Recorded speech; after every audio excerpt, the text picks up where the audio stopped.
Yo, good morning mga ka-forest. Dito na tayo sa farm.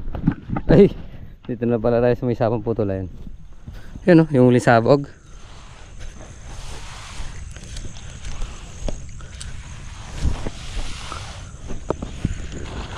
Dagul ako. Kaya mo, pila niya takbang.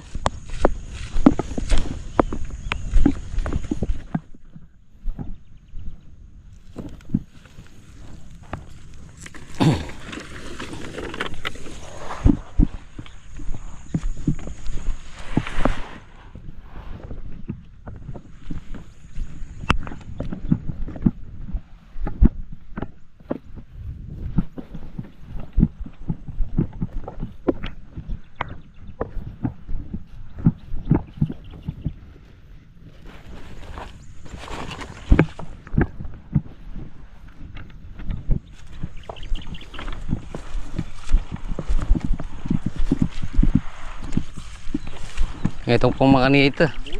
Kaya talaga ito ka din eh. Awa. Umuya. Ay, kulang yan pa. Ay, obligado eh. Talaga may kuwet ang kaya.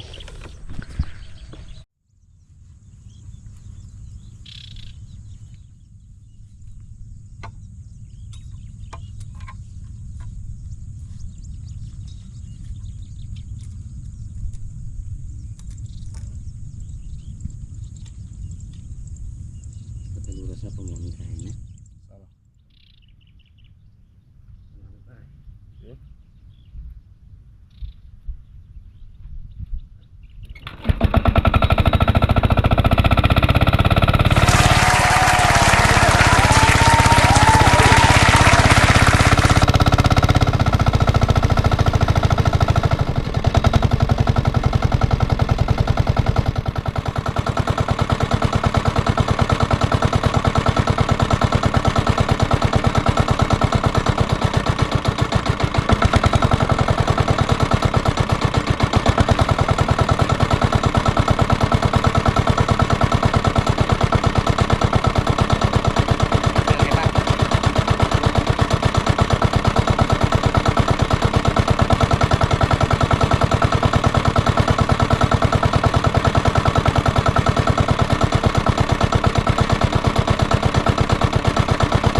Yeah.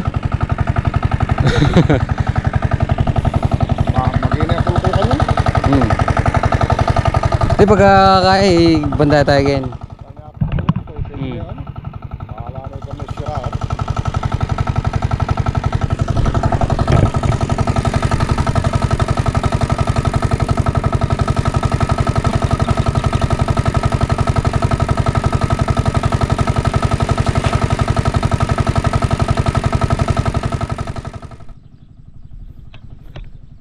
So yun mga forest.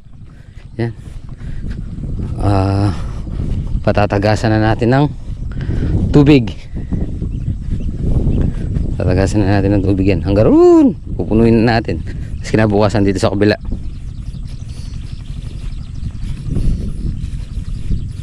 Pero dinala natin yung pang spray para kung may ano man suso, lalabas sigurado, lalabas sa suso dyan. 99% lalabas yung suso. Kaya obligadong pag natubigan, kuhanin muna natin.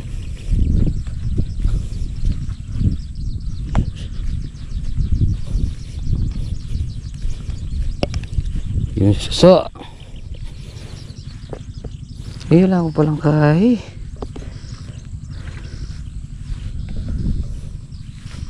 Dito na yung tubig nila. Ito. Tagasan to.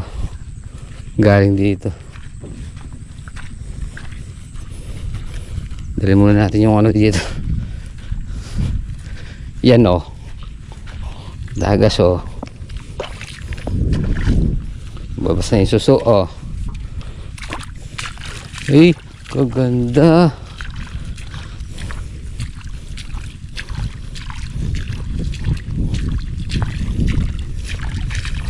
Kanto na yan. Yun, sa atin bukas. May tubig ata banda sa kanila rin.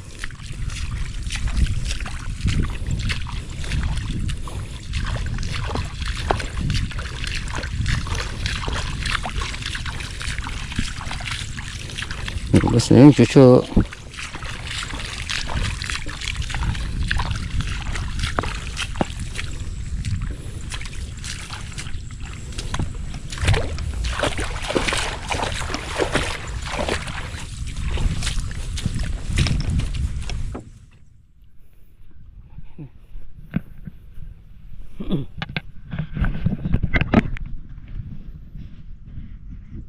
So yun, mga boys, yung ano, yung palay sa bana. Ito yung pinaka mababa sa lahat dito. Yun, mataas, pangalawang mataas, mababa, tapos sa taas naman doon sa pang-apat tsaka pang-5. Kaya ito yung nakagitna yung bana nya. Tingnan lang natin tong ano, tingnan lang natin dito sa may bagong sabog. Ano, pinagsasara na nila parang Tony yung ano, yung mga lawas. Tayo ito, mistisong talagtagin dito kumba dito, compare dito. Yan o.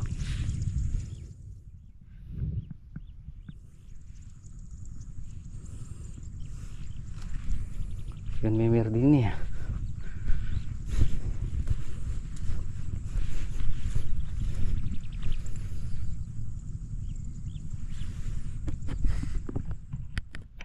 Ayan o, mga pars. Bali dalawang pinitakan lang, 1 hektarya. Ito dito gulod, dito 1 hektarya na. Dalawang pitak lang umabot ng 1 hektarya.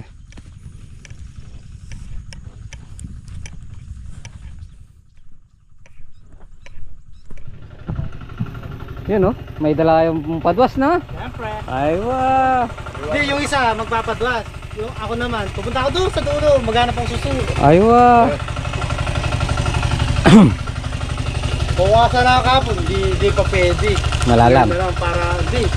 Kasi sa araw hinirada na naman yung padlock. So mga pares, maglilibang muna kami ni parang Tony. Yan o, magpapadwas-padwas muna kami. Fishing. Yee! Marunong kaya tayo. Ito yung nakakainip na ano libangan.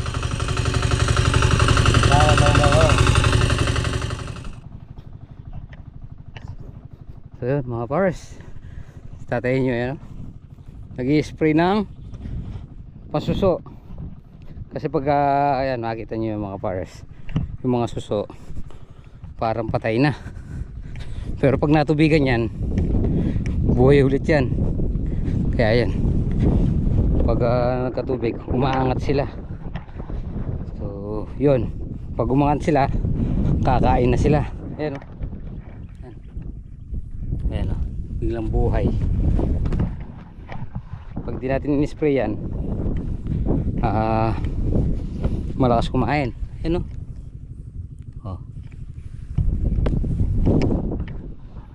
Pag lumabas yung tubig, ano na sila, magpapalakas. Ang gaya mga paras, nakagat. Mapuputol na yung palay nun, hindi na siya ano, hindi na siya magsasanga.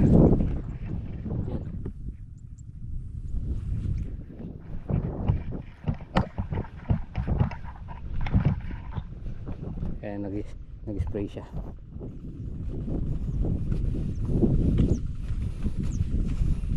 Basta natubigan. Kung dalawang opsyon naman yan mga pares, kung ayaw mo mag-spray, sundan ka agad ng pataba. Dahil yung pataba, abono, medyo mapaklas, para mapakla yung panlasa na ng mga ano, suso. Kaya hindi sila kakain.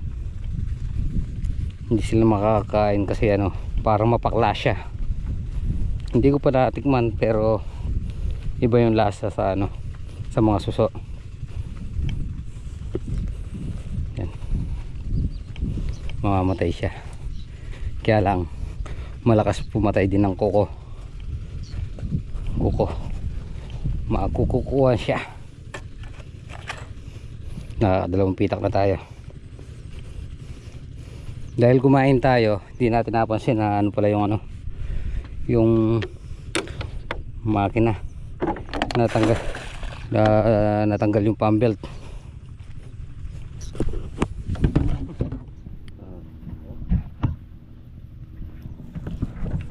Akala mo.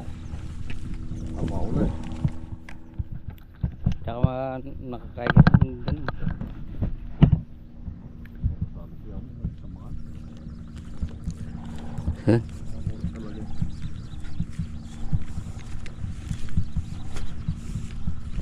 Ito tubigin natin. Akala mo. Yung mga susunod dahil nag-spray tayo. Naka ayaw kumain.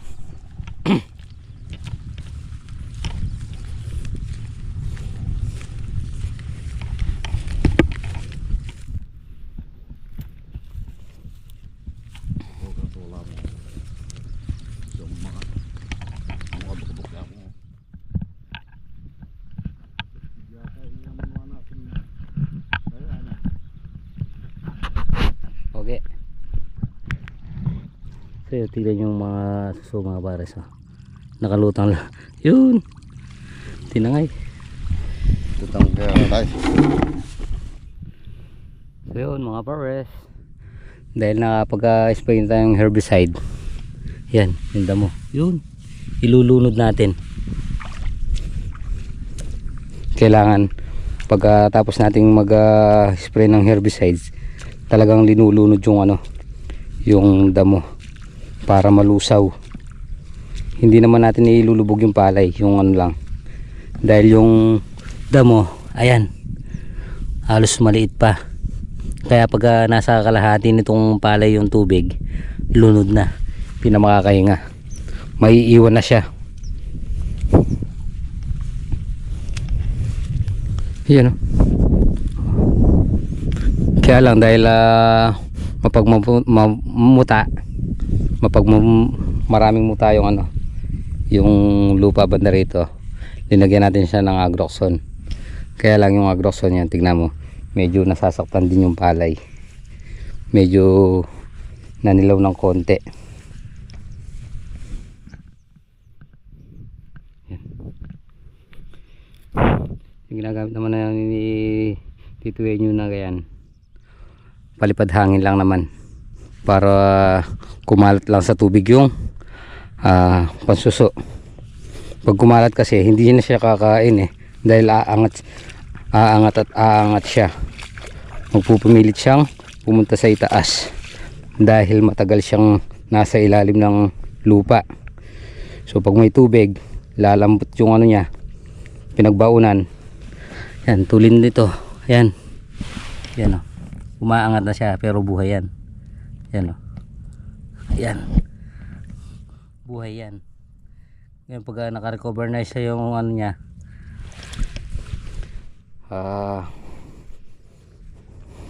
nakapagpahinga, kita yun, tapos kakain na siya. Puputulin na yung palay. Puputulin niya lang naman tapos lilipat na naman siya. So kaya maraming nagiging balda pag hindi kagad naagapan, dadami yung putol sa ganyan. Pag naputol ng suso, hindi na siya magsusupang. Hindi na siya magkakaroon ng supling. Taas ng tubig, bali isa na lang yung pinupuno natin, yung pinakadulo. Tapos bukas dito tayo magpapatubig dito sa 2 hektarya.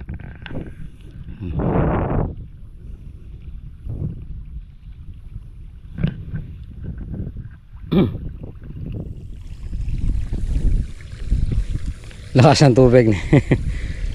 Lakas.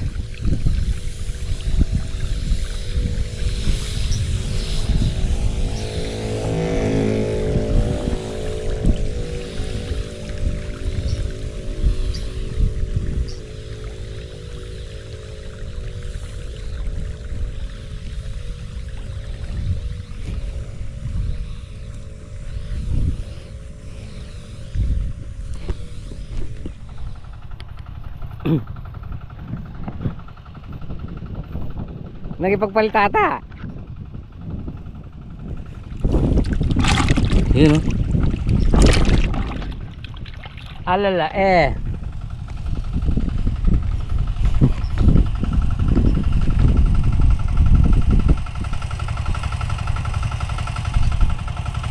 Boss, sampahin. Yung dalawa. Bo. Tinatangay lang ng hangin. Alayo nung ano yan.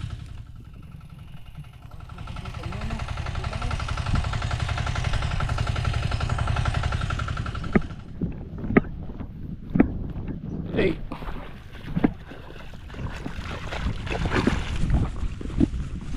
Alam, makapakalos makapanteya mo.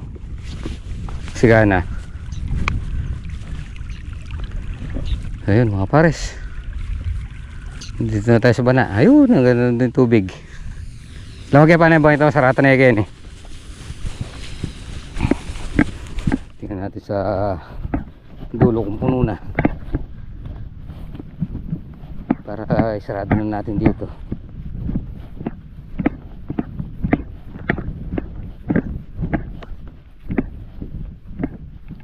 Iikot lang tayo dun ah. Mga ba ay pa pinandit siya pa.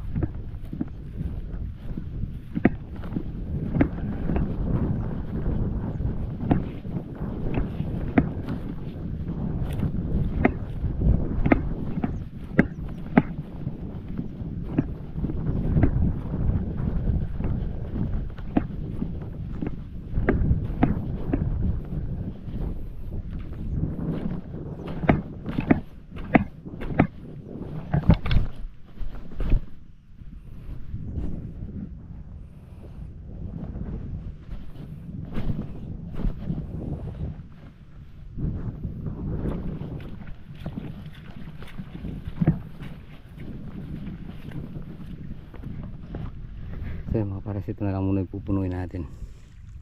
Tapos magsasara na tayo.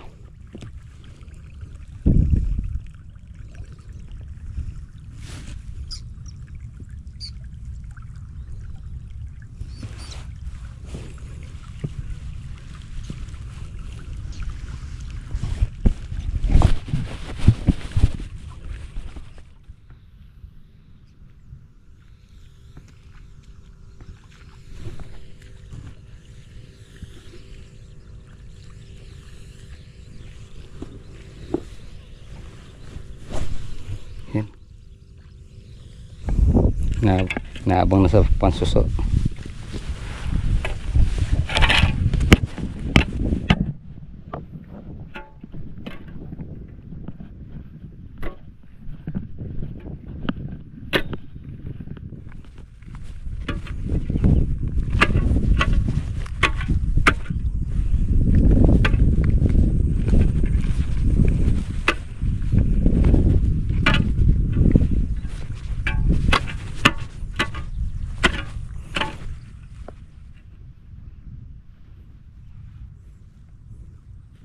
Tre, bakit inispray mo ng nakakasakit sa palay? Agroxon. Spray yung nanandaman yung palay oh. May kaya ano Groxon yan? Buti nga 3 hektarya yan. Isang Agroxon lang. Pero muna ako yan. Sasara ko yung set. Saan nga sasara? Sasara ko na nga to. Hindi mo nakita. Hinihintay ko lang to. Ayaw mo nang kamayin yan. Eh. Bala. Makakamay yun. Alin? Babalik ka naman dito papunta ron. Bahala ko, kuhanin mo din yung palo. Na. Kuhanin mo din yung palo. Bala ka dyan.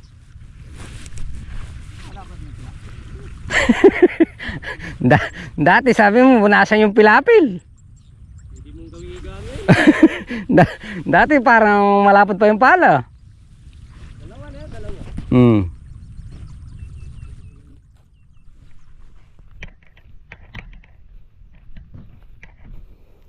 So yun mga pares, magsasara na tayo. Pwede na siguro yan. Magsasara na tayo dito.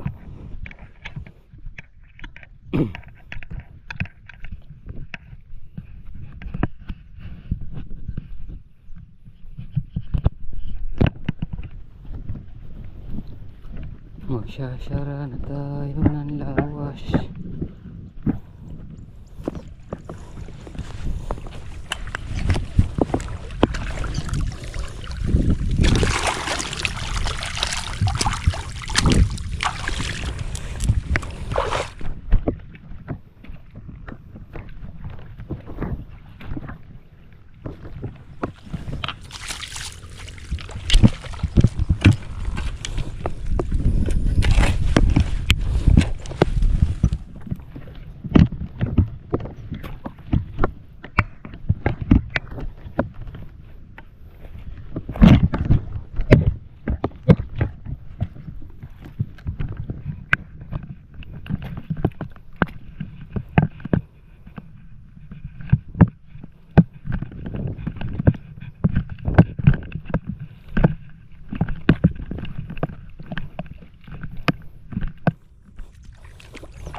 So yun mga pares, natapos na natin yung 1 hektarya.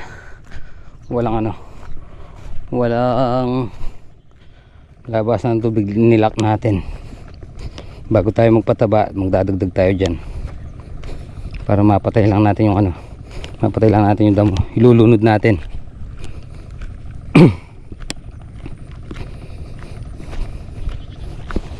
Ang 3 araw lang yan, lunod na yan. Makalipas yung bagong taon, siguro mga 5 agis papataba tayo dyan.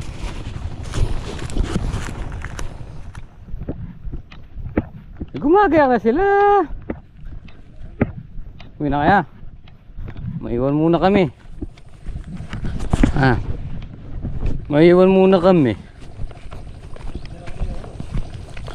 Tago ko na lang tong pala. Ako muna din eh. Oo. Hindi mo tinakpan yung diesel lang. Oo, sige. Kaya na lang magnakip. Yes naman. Yes, sure. Tayo. Ayun. Time check tayo. 4. Umaya-maya uwi na tayo pag natapos tong isa na to.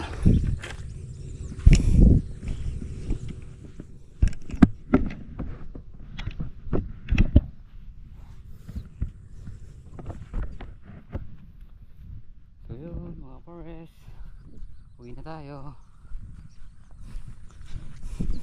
Bukas konti na lang. Hindi pa naman tayo magpapataba ngayon eh. Magpapataba tayo 20 days. 20 tapos 45. 60. Yung 60 ano na yung top dress. Nagbubuntis na nun. Nagbubuntis na yung palay natin. Tamaan na lang sana natin yung presyo.